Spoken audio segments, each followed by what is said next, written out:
Happy Friday, everyone. Welcome to a brand new episode of the Media Row podcast. I'm your host, as always, Justin Miller. A huge thank you to our sponsors in Kelly's Little Nipper and Stevens Automotive and Sales. When you go to Kelly's Little Nipper, make sure to use that keyword over there at 1701 East Grand Avenue in Des Moines. That keyword is Woodley, and your first drink is on the house. I'm sorry, there's not a better deal in town, especially when Drake's on the road this weekend. You have Iowa on the road, Iowa State on the road. Might as well just set up a tent, chill out at Kelly's for breakfast, lunch, dinner, free drink on your first order. Best way to watch college football, in my opinion. So get over there, and when you do, make sure to let them know that Media Row sent you. A lot to get to. As always on Fridays, we always have sheets upon sheets of notes because we have Drake going on the road to take on a PFL foe that has caused headaches, that have had amazing moments in the last two seasons in San Diego. Both teams at 500 right now, so it should be a lot of fun. Both teams know each other well. These two programs know each other well. I guess we should talk about how the rosters have changed, especially over at Drake, of course, with staff and roster changes as well. But the excitement is still there regardless who is under the headset. So a lot of fun for Drake. We have Iowa and Iowa State to preview, along with two of the biggest games in college football this weekend. And then we'll jump into our NFL previews as well. So before we do any of that, though, make sure to go to our YouTube page and like, subscribe, comment, all of that good stuff. You can check out all of past episodes on YouTube as well. Watch there. Make sure to like, subscribe, follow, comment, rate, whatever you need to do on wherever you get your podcasts, if that be Apple, Spotify. Numbers have been great, so you guys have been listening, and I really appreciate it.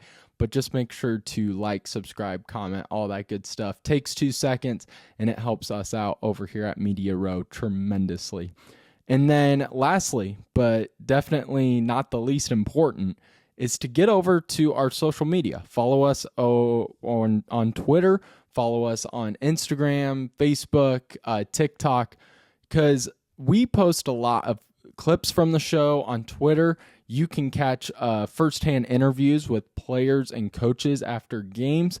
You're going to want to make sure you're on the Media Row Pod Twitter page and following us there at Media Row Pod here soon, because on Monday we have Drake Men's Basketball Media Days, and that's where this show takes a huge leap. And you are going to be able to see firsthand interviews with Coach Henderson, Owen Larson, all those guys, all the new faces over there at Drake firsthand Monday as soon as Media Day finishes up.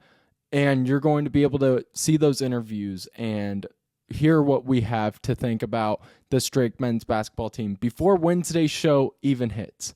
So make sure you go out there and follow at Media Row Pod on Twitter. Let's jump into the games, though, starting with the one that we are going to have our eye on definitely Saturday at 4 o'clock on the West Coast. 2-2 Drake on the road against 3-3 San Diego. Despite having a buddy's wedding this Saturday, I will be focused in on this game, I promise you. They'll make fun of me that it's Drake football that I'm so keen in on when you have, other ranked teams nationally playing. But this is a game that I will be watching during this wedding. It doesn't matter. Might even have it at full blast. That's what you get for having a fall wedding, if you ask me. In my opinion, that's what you get. But you have 2-2 Drake heading on the road to face 3-3 San Diego. And these two programs know each other well. They know each other real well. And they have, the past two matchups in the last two seasons, they have given us fans some of the most dramatic finishes in the PFL in recent history. Both teams a season ago finished 1-2 in the PFL.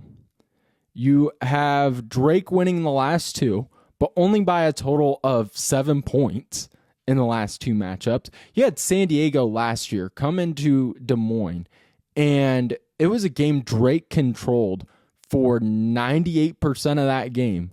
And then in that fourth quarter, all of a sudden, San Diego's offense can't miss and makes it all Drake fans sweat out this game as they put up 19 points in the fourth quarter alone. Drake was able to withstand that push by San Diego and win that game. But that's the kind of games we're talking about here with Drake and San Diego. Despite the staff changes, despite the roster changes, I think fans expect this one to be a hard-nosed physical battle and not really take any step back from the last two games. So San Diego and Drake both finished 1-2 last year, of course, with Drake winning their second straight PFL title. Both teams have been tested this season. We know with Drake going on the road to face number 2 South Dakota State, going on the road to face number 15 South Dakota. And then you have San Diego, who, better than Drake, really performed well against those ranked teams. And not saying Drake didn't perform well against number 2 South Dakota State. I think against South Dakota, that one got away from them, and you can even hear Coach Woodley talk about that. But San Diego nearly pulled off one of the biggest upsets early on this season. They took number 24 Southern Utah to overtime. That's this kind of team, this mentality of their record is 3-3, but they are not a 3-3 team. This is going to be one of the better teams in the PFL. Last week, San Diego lost on the road at Marist 19-14. They're 2-1 though in their last three, and 2-1 at home this season. Then you have Drake, who got back on the winning side of things, 41-0 against Valpo last week, and just really showed what this defense can do when all things click. But to really start breaking down this game, I want to start with just some of the key names and how this Drake defense that we saw improve greatly last week and against Valpo needs to perform and what they need to do against this talented San Diego offense. And one of the issues that we were worried about with Drake's defense was the run defense. We knew those guys up front were physical and talented, and we hadn't seen it. And then Saturday they get the 7 sacks. They hold Valpo to whatever it was, like 106 yards total. But against running backs, against really talented teams, they had struggled. South Dakota State ran all over Drake. You had South Dakota, who had a tremendous running back that really caused headaches for Drake's defense. And now they go to the West Coast. They fly to San Diego, and they have to take on a duo of a running back that could be their hardest one yet. Could be harder than, the running back that broke records for South Dakota. Could be harder than a running back and quarterback dual threat at South Dakota State. But starting off, you have Adam Critter for San Diego, second leading rusher in the PFL, 415 yards, 5 touchdowns, 5.5 yards per carry. Then, if you're able to somewhat slow him down, and then you have his backup right behind him, just as good. 5th in the PFL in rushing. You have a USC transfer in Matt Colombo. And Colombo's dealt with some injuries. He transfers from USC, but he is still a very capable running back. And I think a lot of teams would love to have a running back too, like Colombo. So really it comes down to you're going up against the PFL's top running back duo, one of the deepest running back teams in the PFL. You have Critter and Colombo, and they're going to have to try to find holes and gaps in this Drake defense that is slowly figuring itself out, especially at that defensive line. 5th in the PFL versus the rush. So this is going to be that physical battle. We just mentioned it, how this game isn't going to take a step back from the last two games where the games were decided by a total of 7 points. This is going to be right up there with the previous San Diego and Drake matchups. And I love what I saw from the defensive line from Drake last week. 7 sacks, only 105 yards allowed against Valpo. Seeing that gives me more hope going into this weekend because you're now seeing that confidence come back from that defensive side of the ball. Adam Cox has done a really good job of just getting this team ready and buying in to his strategy and his play calling for Drake here early on. So I love what I saw from the defensive line. But now, with the talent that San Diego has offensively, if the defensive line is able to cause issues for the opposing quarterback, for the running backs and Critter and Colombo, it's not like they can take a deep breath and go, all right, we're good. Because now the secondary that has question marks did perform better against Valpo as well. They'll be just as tested as the front 4 or 5 for Drake. The Drake secondary is going to have to go up against San Diego, who has the PFL's number 8 and 12 wide receivers. Josh Heverly, 5 touchdowns, ranks 8th in the PFL. And they have Cole Monarch, who is averaging 53.7 yards a game, and he ranks 12th in the PFL. And the secondary is going to really need to lean on that defensive front line to get pressure on the opposing quarterback, because I think that's what led to their success in Drake Stadium a week ago against Valpo, where they were able to have 3 interceptions, because the Drake front line was doing such a good job of just getting their hands in the face of the quarterback, causing their quarterback to never get comfortable. They're going to need to do the same against San Diego. And I thought a few players stood out in that secondary, showing great poise of growth and seeing where the quarterback was throwing the ball. They were seeing the field well. And it starts with Mikey Mangialardi. And you heard Coach Woodley talk about Mikey as well. And you heard me talk about him on Monday's show, which if you haven't listened to the shows after today, make sure to go back and listen to them. But I thought the secondary showed great leaps as well. They did what they needed to do against one of the PFL's struggling offenses. They controlled the game on both sides of the ball, and especially the defense, which we had concerns and question marks about at certain points. They really stepped up and showed us, okay, this is what the defense can look like, because going up against South Dakota State on the road, they played well, but that's a number 2 team in the country in a hostile environment. Then you go on the road to play number 15 South Dakota, where the schedule early on just didn't do Drake any favors. If you're Coach Woodley, you're trying to figure out this team, you're trying to learn its identity, you're trying to implement a new strategy, a new playbook to these young players, and you're having bye weeks at random moments. You're having to play 2 top-ranked teams on the road as you're trying to figure this out, with injuries coming into the picture as well. So I think last weekend we finally got our true first look at what this defense can do.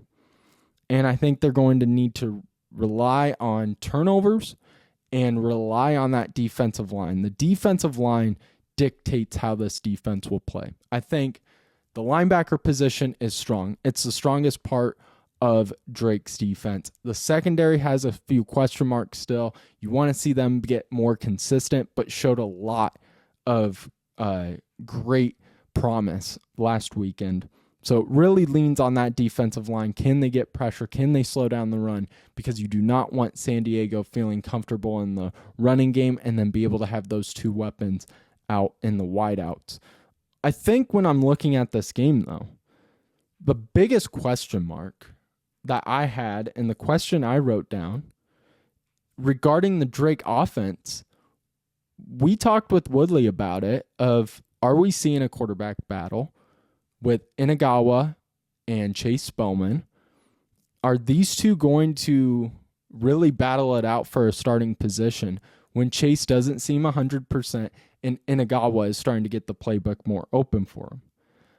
I actually think in this game in particular, Drake's quarterback situation kind of gives them an advantage.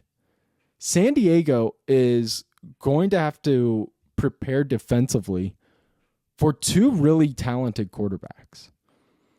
You have Inagawa, a true freshman, that has played in some of the biggest games this point in Drake's season. He was the starter on the 2 road games against South Dakota State and South Dakota. Played well. He came in that second half against Valpo and really gave this team a different spark. But then you also have Chase Spellman, who is still figuring out this team after coming back from injury, is starting to get warmed back up, but isn't 100%. But we know what he can do. He has a dual threat ability with a cannon for an arm and great vision when he's running the ball as well. And the running the ball for the quarterbacks has become a staple offensively for Coach Woodley and Kyle Kemp's plan. And San Diego struggles tremendously with the quarterback runs. San Diego has shown a weakness against mobile quarterbacks, and you look at the numbers, opposing quarterbacks against San Diego, they're averaging 33.5 yards per carry. You go through their box scores, and a lot of the time, the quarterbacks are either the leading rusher or second leading rusher on the team. That favors Drake so much. Drake, whose identity offensively early on has been get Hank Foley and Jackson Voth involved early on, but then let's get out and run with our quarterbacks. That is huge. Now, San Diego, they do have a great defense. Their offense has a lot of ways they can cut and find pieces to attack defenses. But their defense is really their identity, and it's against the rush. So while they struggle, this is so weird. One of the weirdest stats. They struggle against mobile quarterbacks. But against running backs, they're the second best team in the league. This is the second best rushing defense in the PFL. And what's the biggest concern we've talked about for the past 2 weeks with Drake's offense? It's been Meisinger, Woodson. Those guys just haven't been able to get into a rhythm. So that's a concern going into this game. How will Drake be able to find ways to get them involved when this defense for San Diego is no joke? But the positives with that, you have the San Diego front defense that is incredible against the rush. You have Drake that loves to utilize their mobile quarterbacks. That's going to cause pressure on a defense that has struggled against mobile quarterbacks.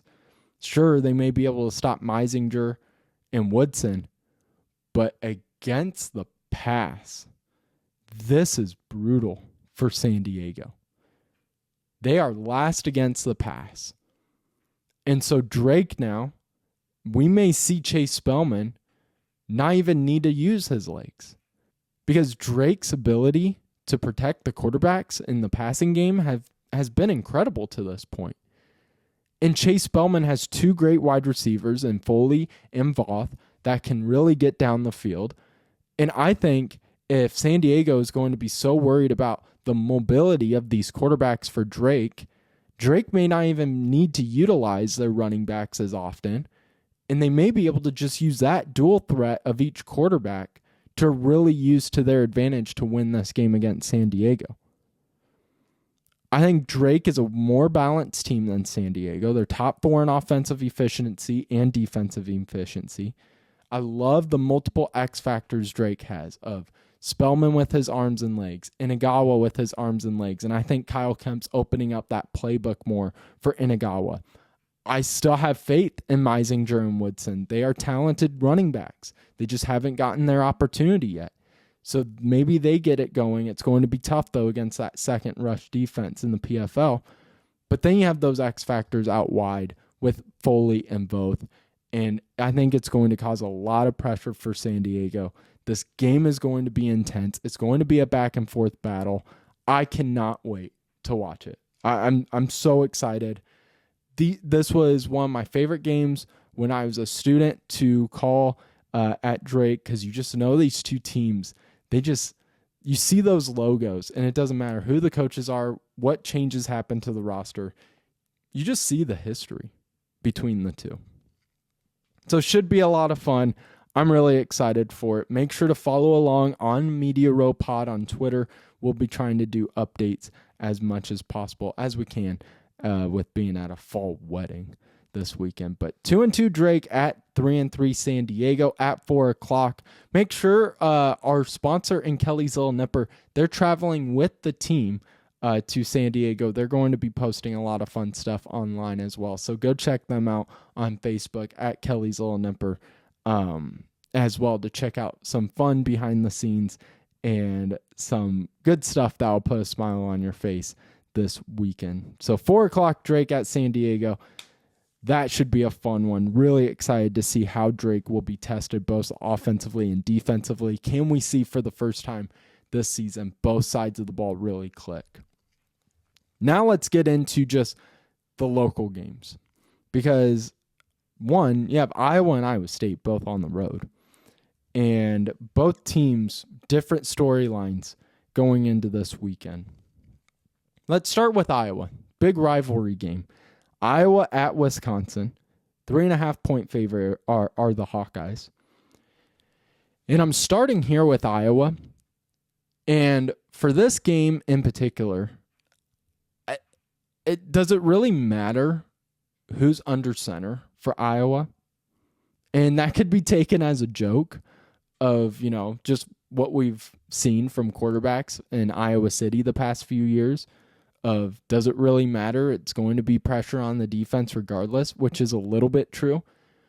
But going into this weekend, we don't know really the status for Mark Gronowski, if he'll play or not. Sounds promising. Sounds like he's day-to-day. Sounds like he was at practice in Tuesday's press conference with Kirk Ferentz. But I'm talking about Wisconsin in the sense of this is a team that has just not looked right. They're boring in all the wrong ways. And I mean that if you watch a team like Ohio State that just dominates every side of the ball, every possession, they're boring to watch if you're not an Ohio State fan because they just dominate. Like those Nick Saban Alabama teams early on in the seasons of just, they're boring to watch because they just do everything right and opposing teams don't stand a chance. You look at Wisconsin and it's just hard football to watch on both sides of the ball. You can make jokes about Iowa's offense being boring, but at least their defense shows out. Wisconsin kind of all over the place. And this isn't going to be a great offensive game. This may be a boring game because you have the bottom two teams in the Big Ten in total offense with Iowa and Wisconsin. But when talking about Iowa, it doesn't really matter who's under center. It's because I just don't have, when I watch Wisconsin, I don't get nervous. And that's surprising because I thought Luke Fickell was a great hire.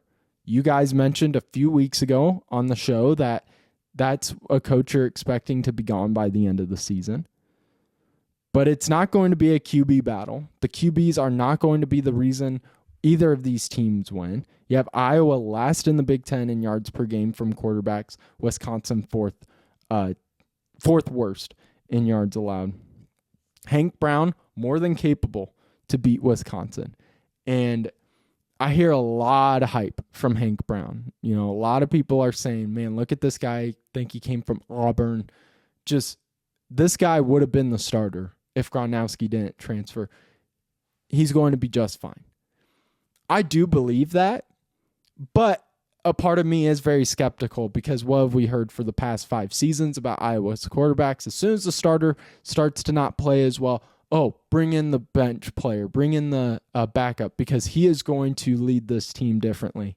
It's more of a Ferentz problem than it is a quarterback problem, but I will say, I do think Hank Brown is more than capable of beating a Wisconsin team on the road.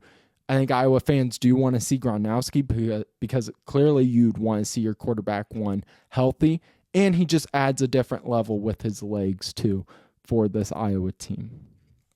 But when looking at who to pick for this game, I'm picking Iowa. And I think they cover that 3.5. Because even though this is and I'm doing air quotes for people listening and not watching, for this being a down year for Iowa's defense, like you watch them and you just don't The secondary doesn't look as strong as it has under Phil Parker.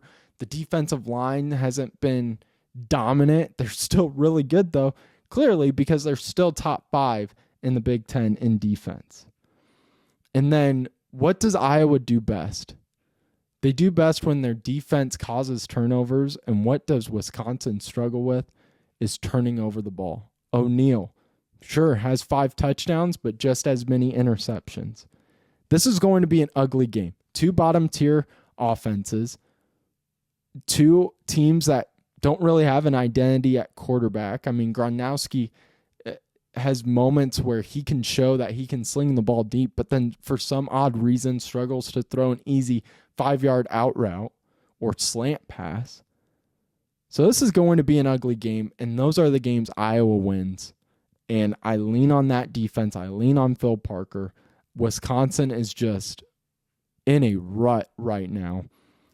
And I think Iowa wins this, covers, and wins like 17-10, 17-13 type game in Wisconsin. So we'll take the Hawkeyes for our first preview.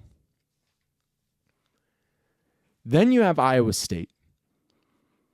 Iowa State minus 2.5 at Colorado, the number 22 team in the country in the Cyclones, in a point of the season that I don't think a lot of people thought the Cyclones would be at this early.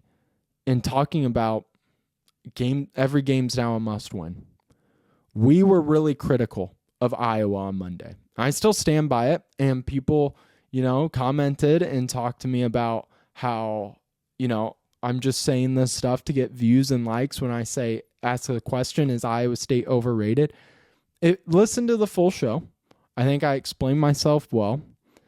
Iowa State, this is a team that, with how weak the Big 12 is, this is not a 2-bid league.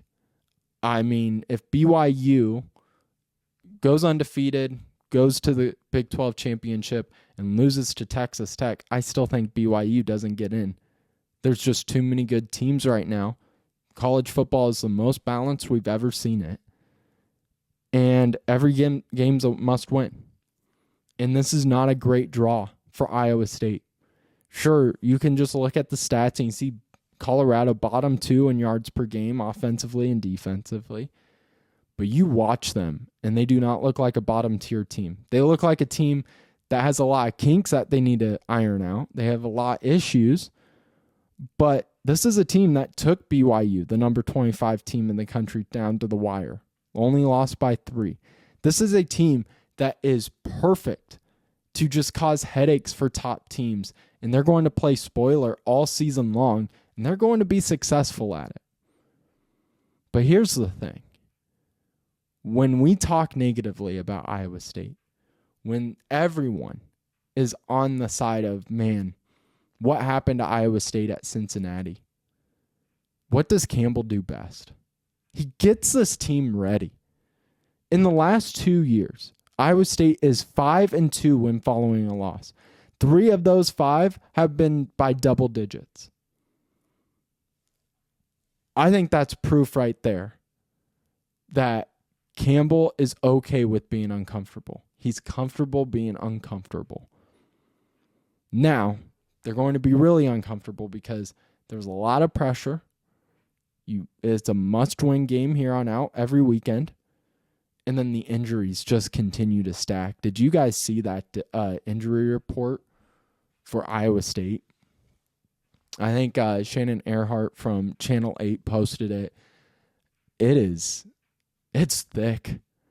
I mean, yeah, Jeremiah Cooper out. We knew that. You have Jontez Williams out. We knew that. But then now Carson Hansen. One of the most consistent parts of this offense. Honestly, could make an argument he's been more consistent than even Rocco. The injury bug just hasn't left Iowa State. He's questionable and a huge X factor going into this game, losing him. I think Abu Sama is tremendous and has great athleticism. We've seen the sparks. We all remember the snow game 2 years ago at Kansas State.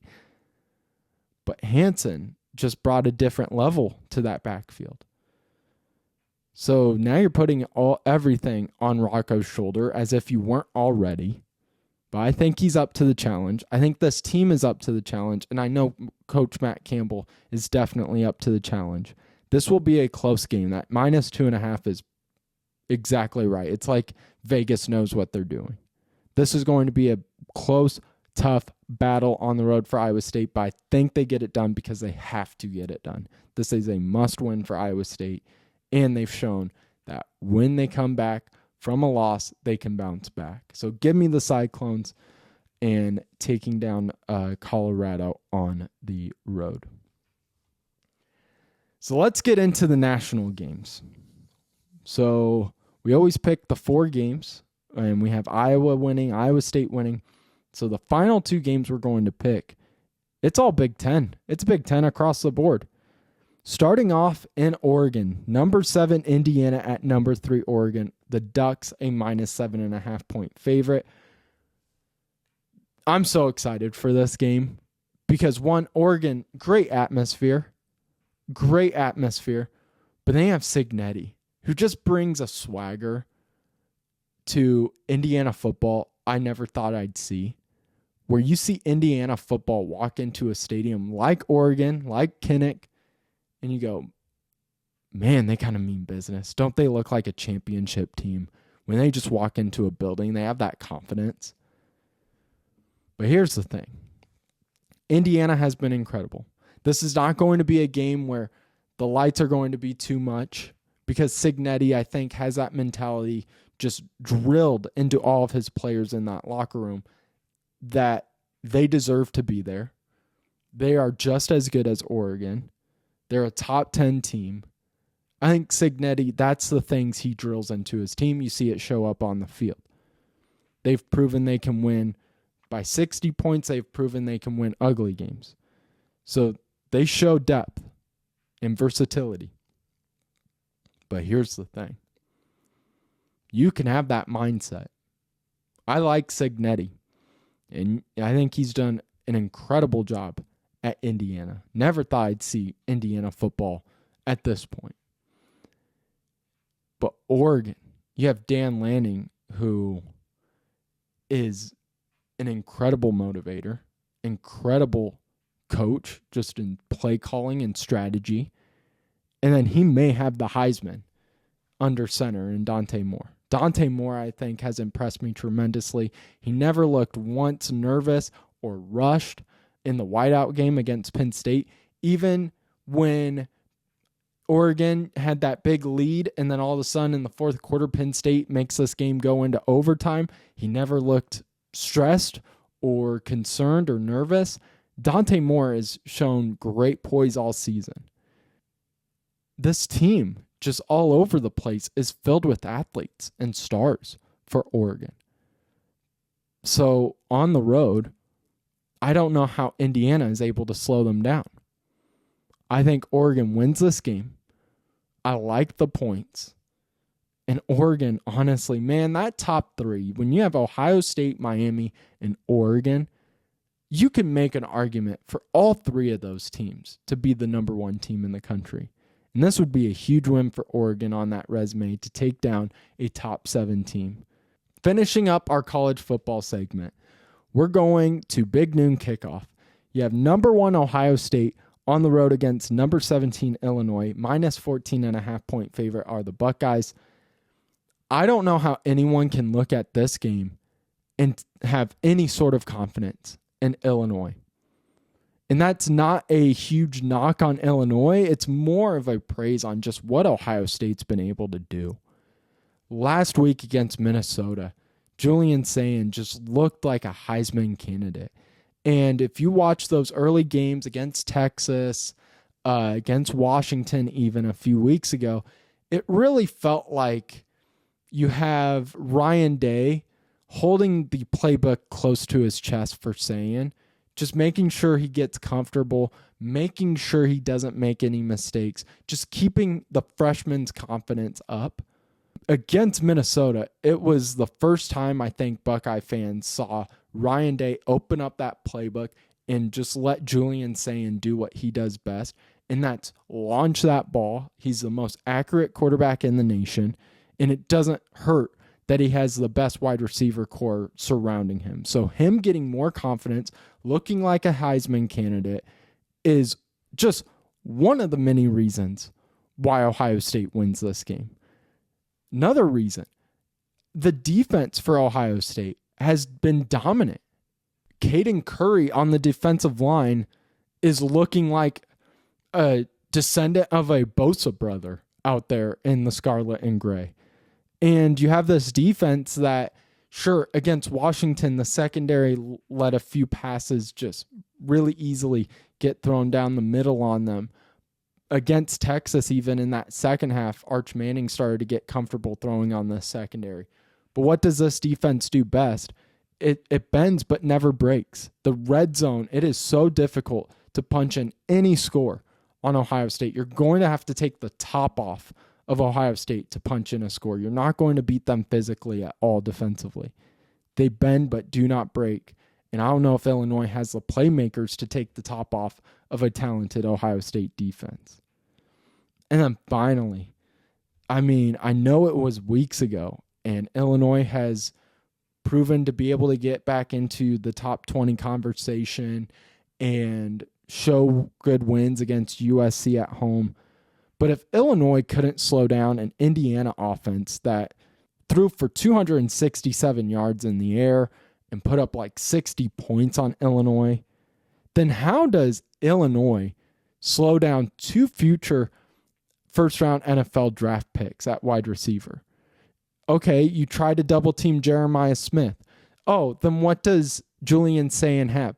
He has Carnell Tate, who is easily the star wide receiver at any other college than Ohio State, and benefits from all the focus that Jeremiah Smith gets because he is just as talented as Jeremiah Smith. And then if you're able to somehow slow down Carnell Tate and Jeremiah Smith, which is impossible in my eyes, you have a great tight end in Claire that continues to improve each week for Julian Sayin. And then you have a freshman running back in Bo Jackson, not related, that has improved each week. And that running game is the biggest concern with Ohio State, but they continue to improve at that point. I don't see how anything leads to Illinois winning this game. Give me Ohio State. Give me the 14.5 points. Ohio State just dominant on all facets and each side of the ball this year early on, and I think Illinois really struggles. So those are our picks. We have Ohio State, Oregon, Iowa State, and Iowa as our picks. Last week, again, we went 2-2, sorry. So hopefully we can finally get back on that winning side of our picks. All right. Now to finish up today's show, we have our NFL previews and picks. Starting off with the 49ers and Tampa Bay Bucks. I love what Baker Mayfield has been able to do. I love the trash talk. I love the swagger. He looks like when he was a Heisman winner at Oklahoma. That mentality is back for Baker. You saw it when he came to Tampa a little bit, but this year, man, it has really taken a step up in my opinion. Really reminiscent of his Oklahoma years. And it doesn't help, or it doesn't hurt, that he has Ibuka, the best rookie wide receiver in the NFL, putting up crazy numbers, making incredible catches, looking like a 3-year veteran rather than a rookie. And then he has Godwin back healthy. This is a Tampa Bay offense that can compete with the best of them. Their defense, on the other hand, is a handful. You have Seattle that just marched up the field. That second half, every possession, each team scored. Both defenses were awful to watch last Sunday. But the Bucs have proven time and time again that they can win close games. This one I don't think is close. Give me Tampa Bay easily with the 49ers defense hurt. Brock Purdy still not playing. That offense still banged up. I think Tampa Bay wins this game at home pretty easily against the 49ers. Then we have Bears at Washington. Washington, a 4.5 point favorite. Jalen Daniels is back. So there's strike one against the Bears. Daniels, I think, is getting healthier. He has a game under his belt now after coming back from that injury. But more importantly with Washington, is I trust this old veteran defense. I know they're the oldest roster in the NFL, but I trust this defense, and I think they'll be able to get to Caleb Williams, cause some issues for the Bears offensively, and I still have faith in Daniels. I think he's just going to continue to grow this season. So give me Washington at home against the Bears. And then we have Lions at Chiefs -2.5. I really wanted to take Kansas City. Because everyone's talking negative about Kansas City. I'm shocked they're a -2.5 point favorite. That just must be home field in my opinion. But everyone's talking negative about them ever since they lost to Jacksonville. Both defenses are rough for each team. But in a crazy world that we're living in right now, give me the Lions over the Chiefs. And the reason is even wilder. Because if this game comes down to the final 2 minutes, I actually trust Goff more than I do this Chiefs offense right now. I still believe the Chiefs are a playoff team. I still believe once they get guys healthy, this is a team that is going to be able to compete with anyone offensively. But that defense for Kansas City is not the same that we've seen these past few years. And the Lions offense is legit. They can run the ball down your throat. They can blow the roof off of your defense with Goff and all those wide receivers. They have great tight ends for blocking and receiving. I got the Lions winning on the road. In a really close game. It's going to be back and forth. It's going to be very reminiscent to when the Lions went on the road and beat Baltimore. So give me the Lions over the Chiefs. Then to finish up, you guys are going to laugh at me, but tell me Seattle and Jacksonville isn't one of the top games this weekend. There's not a lot of great games this weekend in the NFL, and yet, because I've lived through it my whole life, in Iowa, you have two possible wild card teams. You have Jacksonville that's been playing outstanding. You have Seattle, who in terms of ESPN power rankings and NFL power rankings is a top 8 team in the NFL. And yet this game won't be seen by anyone in Iowa unless you have Sunday ticket like I do. And this is a huge game for Seattle. The defense must be better for the Seahawks. That secondary was brutal. Hopefully you see Julian Love and Witherspoon back.